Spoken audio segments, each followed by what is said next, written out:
Hi,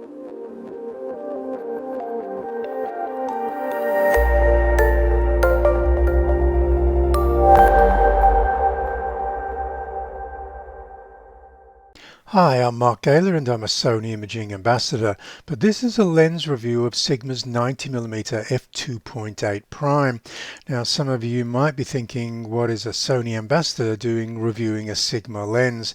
Now this particular focal length and the size and weight of this lens is of particular interest to me. Now Sigma are not paying me to do this lens review. I actually had to go out and purchase this Sigma lens. Now one of the reasons for that is a typical review period might only be a couple of days, but I wanted to spend more than a month working with this lens before I committed to making the lens review. Now Sigma describe this particular lens in its lineup as one of their contemporary lenses. Now I would actually describe it as a lightweight short telephoto prime, and that lightweight is the key word there in this description for me.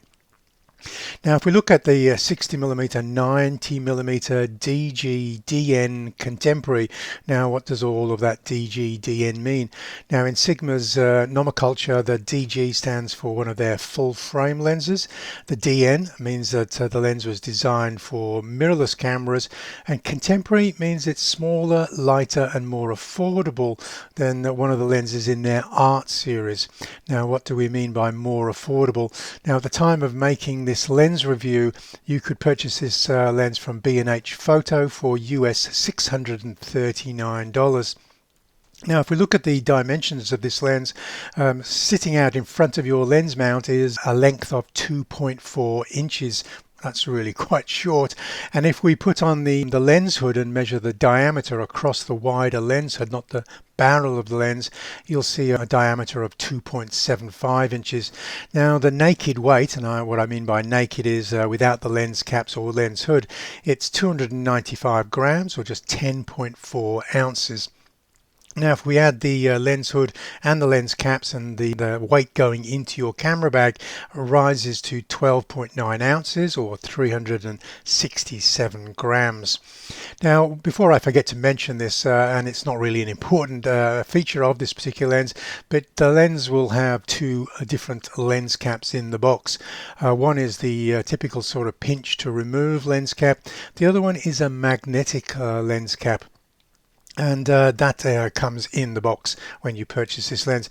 What it doesn't come with is the lens cap holder. That's not included. I'm not too sure who would actually go out and buy one of these lens cap holders. And my lens caps usually go into my back pocket of my jeans when I'm working, so I can't really comment on that lens cap holder in this review. Now if we compare this to perhaps its nearest competitor, well certainly for me, which is the Sony 85mm f1.8, if we can see it mounted to an Alpha 7.4 body there, you can see how much smaller and lighter this Sigma lens is. Now it gets most of that weight saving because it's an f2.8 maximum aperture, not the f1.8 that we see on Sony's FE 85mm f1.8 lens. And because Sony's offering is not a G or a GM lens, the Sony is a little bit cheaper. I think that's like $42 or so cheaper than the Sigma.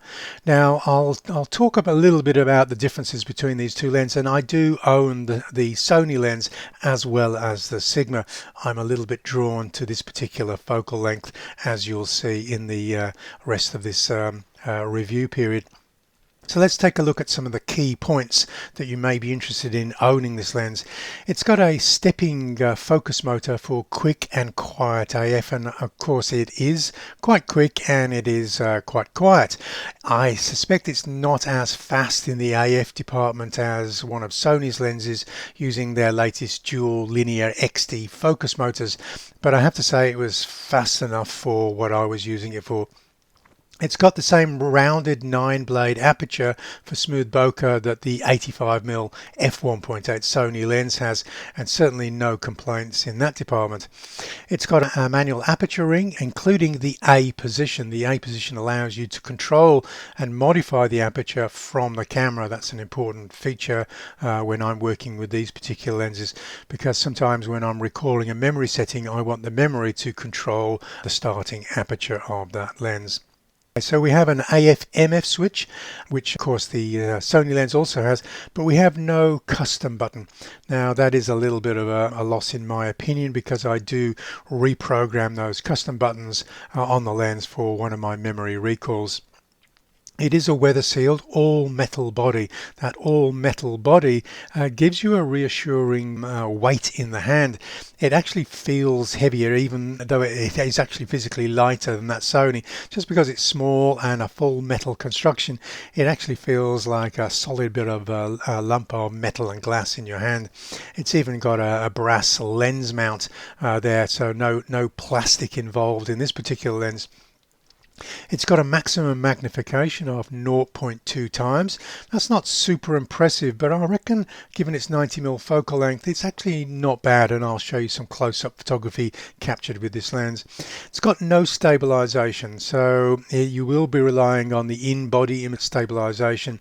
The latest versions of the in-body image stabilization in the Sony cameras can do a really decent job, even at this 90mm focal length. And I'll also talk about using this lens in active steady shot when shooting movies. So we've already talked about the dimensions, both the physical size and also the weight, and I have to say those are super impressive, and this is the reason that I've decided to purchase this lens and do the review. Many people will describe an 85mm or a 90mm lens as a portrait prime, and I will be showing you some high resolution portraits captured with this particular lens so you can admire the fine detail. Now, if you're not already viewing this on a 4K, a large 4K monitor, I would invite you to do so, because I am recording this video in 4K. I'll also post some ultra high definition examples from this lens and put them on my Flickr Pro account. This you can view again on a 4K monitor, but you also have the option of clicking and zooming in to actually check the sharpness. So if you're asking me how sharp this lens is, the proof is in the pudding. I'll let you determine how sharp, or if this lens is sharp enough for you. Now, even though I've described it as a portrait prime, you could also shoot wildlife with this lens, so long as you can get up close and personal with the wildlife, as I've done with this particular monkey in India. But I'm not adverse to shooting landscapes with this lens. There is certain instances where my hero of the landscape is not in the foreground or the middle distance, it's actually way out in the distance, and often I will use a longer focal length in order to capture landscapes in this particular way. Now, I've also would recommend this for maybe doing some advertising product work. You can get good figure ground separation between the model and the background, but that close focusing distance does allow you to get up and shoot some detailed versions or close-ups of the actual product. So this was me reviewing the Pilot 20L backpack here.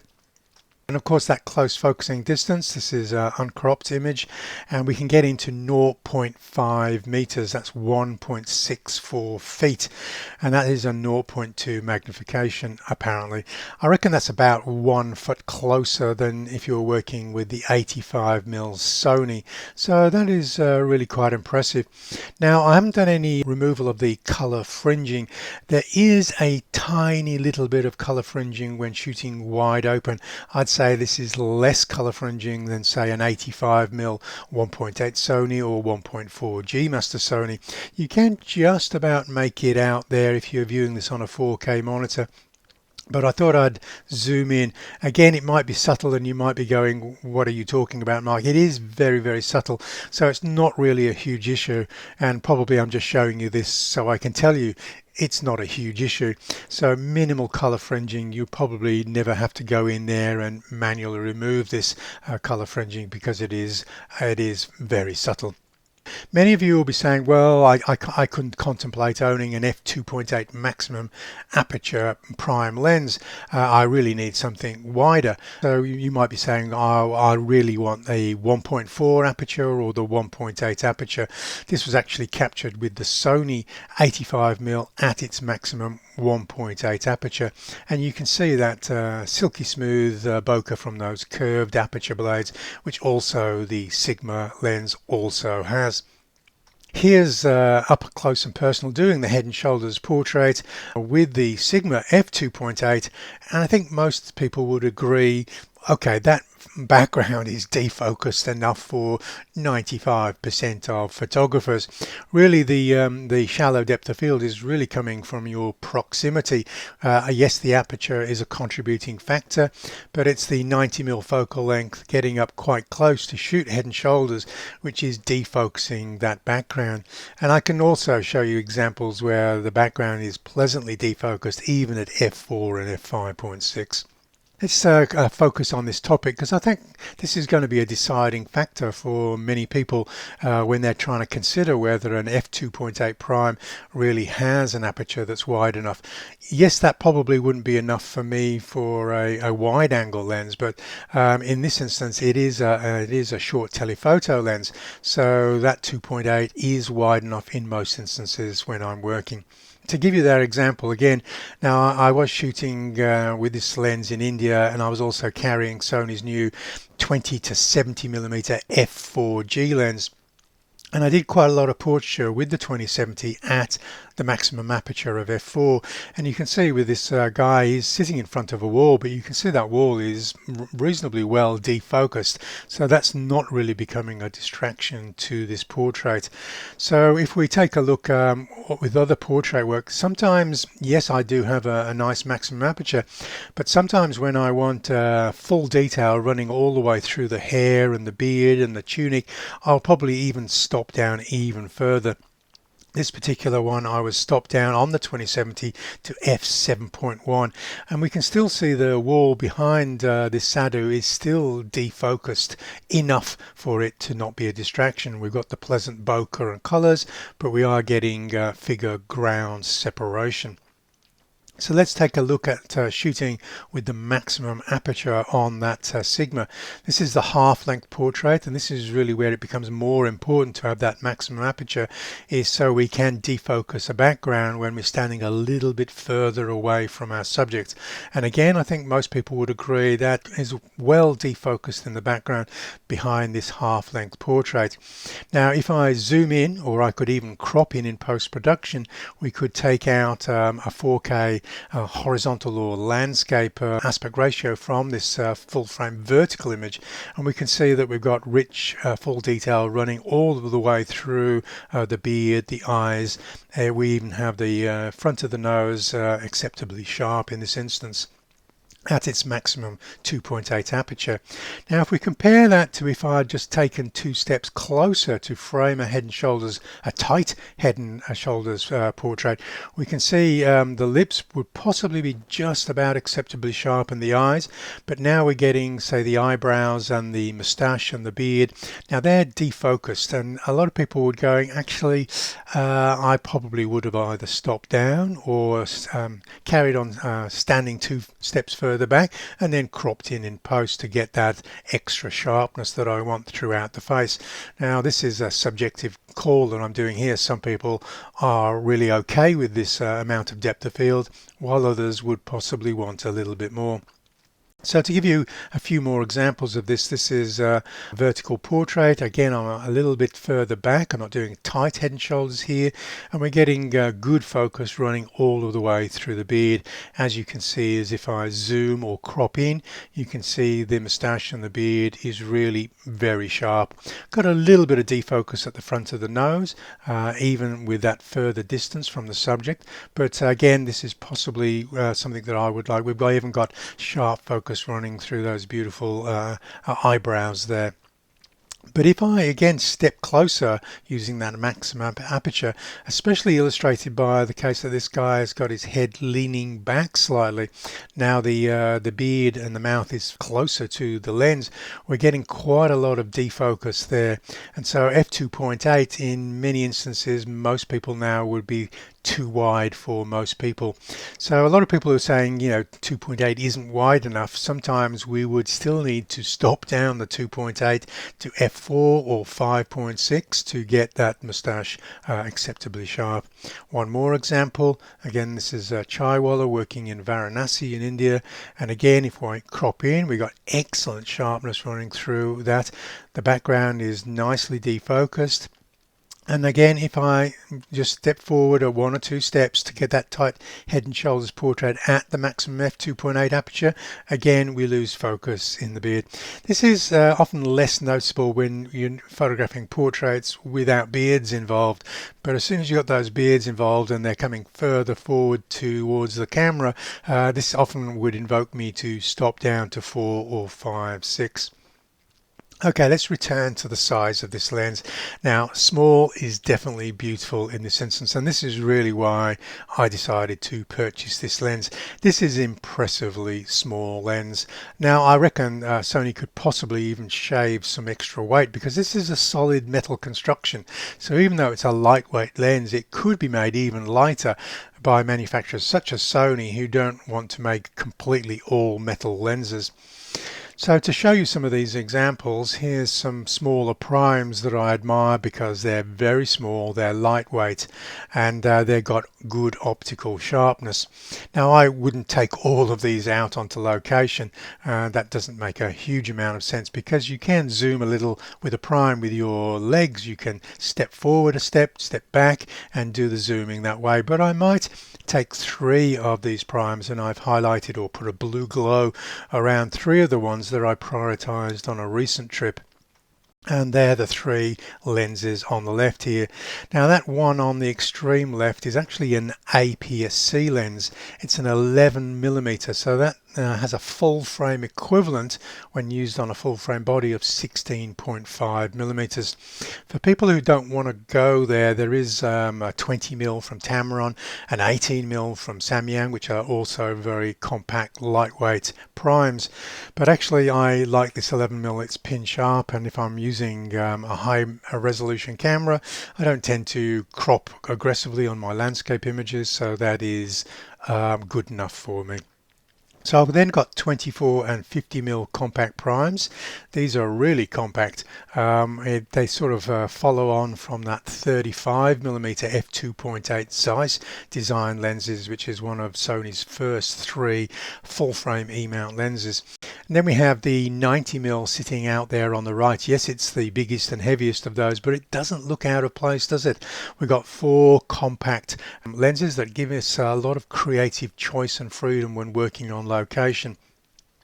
If you wanted to freeze the video here now, you could see that I've posted a lot of full frame alternatives, which are all compact and lightweight, going right down to an impressively light 85.6 grams there.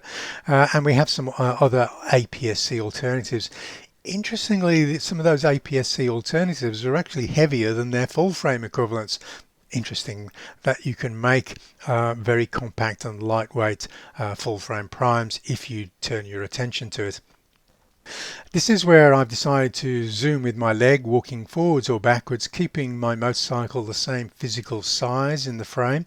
But you can see how the difference in look between the motorcycle captured with the 11mm and with the 90mm. What we're looking at is a change in perspective. We have steep perspective in that upper left hand image captured with the 11mm, and we have flattened out perspective, compressed perspective with that 90mm. So even if I don't need to physically get closer to my subject because I can walk closer, that does change the dynamic of our creative work when we do have a choice of different focal lengths. Let's take a look at 90mm Sigma on a couple of small bodies. We have the Cinema Line camera there. Now obviously a lot of people who are putting these Cinema Line cameras in gimbals will be looking for maybe small lightweight lenses, and certainly this fits the bill on this FX30 camera, and it's one of the cameras I've actually used with this 90mm to shoot video on. And then you've got my Alpha 7C, which is the compact full frame camera, and you can see it's absolutely the perfect form factor for that Alpha 7C camera. So it's so impressively small, I just thought I'd take the opportunity to show you the 90mm Sigma sitting alongside a 50mm f1.8 APS-C lens. Now that is really quite interesting. Now it also gives me the opportunity to say, if we were going to use this 90mm Sigma on an APS-C camera, we have a full frame equivalent of 135mm angle of view with an f4.2 depth of field. Now that 4.2 is not taken into account for exposure, just for how much depth of field you would expect to get with shooting on an APS-C. Now I can get very shallow depth of field on a 135 f4. So this does basically outline to APS-C cameras owners that this is a lens worth considering as well. So I thought I'd show you some footage of me shooting with the FX30 with this camera. Now I'm not going to walk with this camera, and remember it's got no stabilization, but if I'm very careful and I'm using maybe active steady shot or just steady shot, if we're shooting at 60 frames per second, I can get acceptably steady footage without putting the camera lens in a gimbal.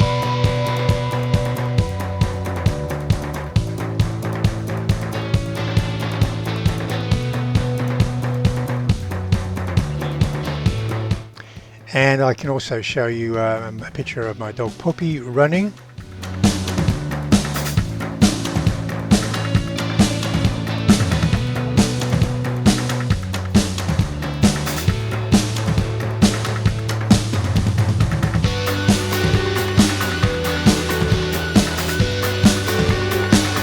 So those were really my test shots before I took this lens with the FX30 to the USA, and these are the type of shots I was gearing up to shoot, which is my good friend Max riding a Harley Davidson.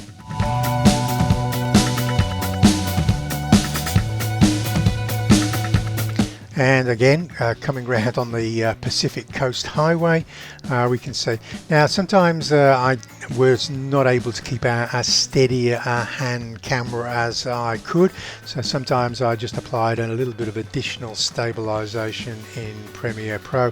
But again, you can see that we got that lovely 90mm focal length on an APS-C camera, so it's that 135mm equivalent with that nice shallow depth of field. So because I do like doing long-term reviews, and possibly why Sigma wouldn't lend me the lens for a couple of months, and that's why I purchased the lens, is I wanted to go to India with Sony's new 2070 G, which is an f4 zoom, but also I wanted to add a slightly longer focal length in the 90mm and also have the opportunity for one stop wider.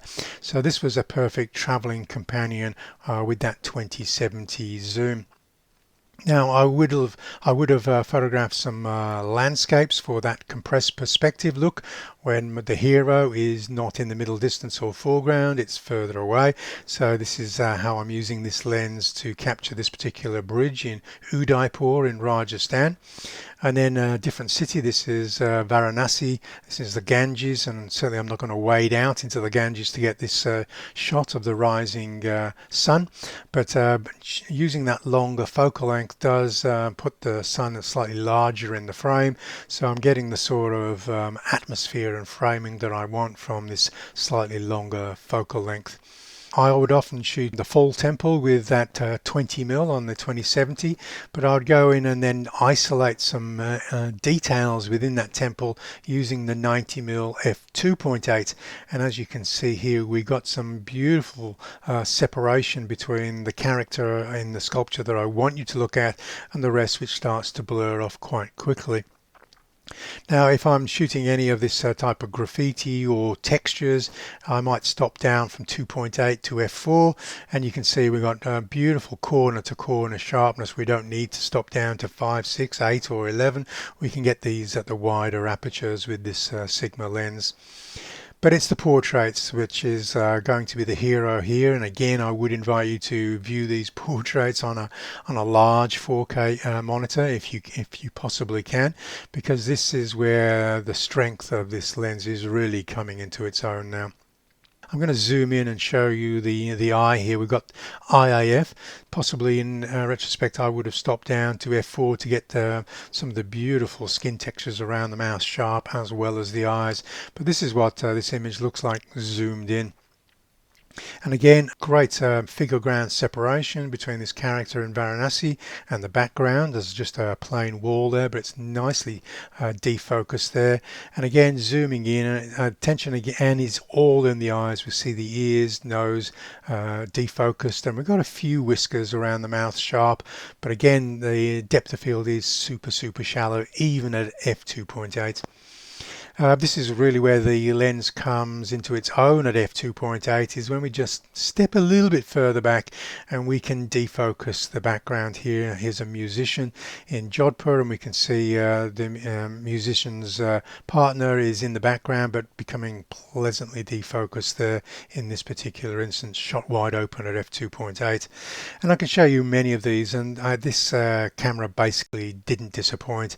Its focus was always quick enough, even if I didn't ask the subjects to be very still, and we're getting nice defocusing of the background. Beautiful picture of this guy bathing at dawn in the Ganges River, and some of these beautiful portraits of some of the characters you can see in a city such as Varanasi in India. And this is in a city called Pushkar. And I think this was the guy's son here. Got a really tight crop here. Got the lips and the eyes pin sharp now, just because of the angle of view. The eyes are now sitting on the same plane of focus as that mouth, and so the shallow depth of field is really working quite well here. A little bit further back, and again mouth and eyes pin sharp. Of course, and the advantage of me taking this 90mm as well as the 2070 is I had 30% extra reach on that focal length, but I was also shooting at half the ISO when we're in low light environments, such as this particular dance in Udaipur. And this one, again, just low light. Good shallow depth of field on this group of women that were really quite happy for me to photograph them. Now this is really where we're coming into our own now. This is actually at night in Varanasi at a religious ceremony, and we're right up to ISO 2500 now. Now if you're wanting the wider apertures to keep your ISO low, I think it's less important these days. We have some good solutions to treating noisy images these days with programs such as Topaz Denoise AI and DxO Pure Raw. We are able to suppress the noise and hold on to fine detail. This image did have a little bit more texture or noise than this, but it was pushed through DxO Pure Raw 2 to give you that really smooth background shadows there, which is what I wanted in this particular instance. Pushing it right up to ISO 10,000. This was captured with an Alpha 7R5, which many people consider to be maybe as much as a stop behind some of the lower resolution cameras in terms of noise performance. But even then, some people might say that's outside of the comfort zone of a 60 megapixel camera such as the A7R5. But again, this has been pushed through a DxO Pure Raw, and we can see this is absolutely fine. I would have no problems with this going double page spread in a magazine. This is absolutely beautiful fine detail, and no noise running through that smooth bokeh in the background. So this brings me on to my if only, and one of the reasons that I have purchased and will continue to use this particular lens is I think there's a real dearth or a shortage of telephoto lightweight lenses currently available from any and all manufacturers. If you try and get anything as light and small as the 90mm Sigma, you're going to be looking for quite a while. You might find them in some traditional lenses that don't have any autofocus. You might find some vintage lenses that tick all of the boxes, but I'm often shooting things that are moving quite quickly, so autofocus is important for me. So the 90mm 2.8 here, it's alongside Sony's APS-C 15mm f1.4. Again, you can see they're a very similar sort of size. although it's a similar sort of size, that Sony is quite a lot lighter than the Sigma, and that's because Sony don't go in for these all metal constructions. So you are going, if Sony were to make this same focal length at f2.8, remember they already have those compact 24, 35, 40, 50 lenses. I'd really love Sony to be able to make a 90 as well, just to extend out these compacts, maybe even make one a little bit wider, go down into the 20 or 18 mil as well. So I'd really invite Sony to extend their range of lightweight primes. And what I'd really like to see, and where you're not going to have much joy searching for this, is the 135 f4. Now, Leica have an Elmar 135 f4, and you can pick these up secondhand, but you're going to have to put them through adapters. They're manual focus lenses. They're not particularly light because, again, they're all metal constructions, but we can get them a lot smaller. Now, the mass on this is, and I'm not too sure on the mass, but somebody told me that if you there is a minimum size you can make telephoto lenses. You can't shrink them endlessly because the law of optics says that if you were to divide the focal length by the aperture, that would be the minimum diameter of that front element on the front of the lens. So if you can look at the 90mm f2.8 from Sigma and you do the mass, you're looking at 32 millimeters, and that almost aligns precisely with the measurement of that front element on the front of that Sigma lens. Yes, it does have a 55 millimeter filter thread, but the physical diameter of that front element is just 32 millimeters. So if you roll out the mass, and only lens designers and manufacturers would possibly know whether this is possible or not, but if you divide 135 by an aperture of 4.2, you would get to the same size of the front element. Now, admittedly, the lens would possibly be longer than 2.4 inches, but I suspect it's still going to be a super compact lens in modern lens design technologies. So rather than looking for a second-hand Leica 135 online, I think I'm going to throw the gauntlet down to Sigma and Sony and basically say I think there's going to be a market for many photographers who want to travel with very light messenger bags for a 135 f4 lens. Now currently I own a couple of 135 primes. I own the excellent 135 f1.8 G Master, which is perhaps one of the most optically perfect lenses in existence. But even then, sometimes I want to travel with something just a little bit lighter. So I've gone out of my way again and purchased this 2.8 135 Batis. And that's because just if I don't need that 1.8 aperture and I can work with a 2.8 aperture, that is going to decrease the size of their lenses very rapidly. And even at 2.8 on this 135 focal length, I think most of you would agree, looking at this image, that's more than bokeh than a lot of people can handle, and it really wouldn't matter if we can get a little bit more definition or texture into that background. And so certainly stopping down to f4 isn't going to be a deal breaker for me. So if we look at maybe the Batis over there on the left, you can see, yes, it is smaller. It's even a pound lighter than the Sigma option there. But it's not tiny. I wouldn't describe the Batis 135 as a compact lens. I think we really need to drop down to an f4 aperture in order to bring those dimensions down. So it is a very light portable lens in the mold of the 90mm 2.8 that I've been reviewing. And so this is the Batis 135 on a full frame body next to the Alpha 7C, carrying a 35mm G Master 1.4 lens, and you can see it pretty much fills my Pilot 7L messenger bag.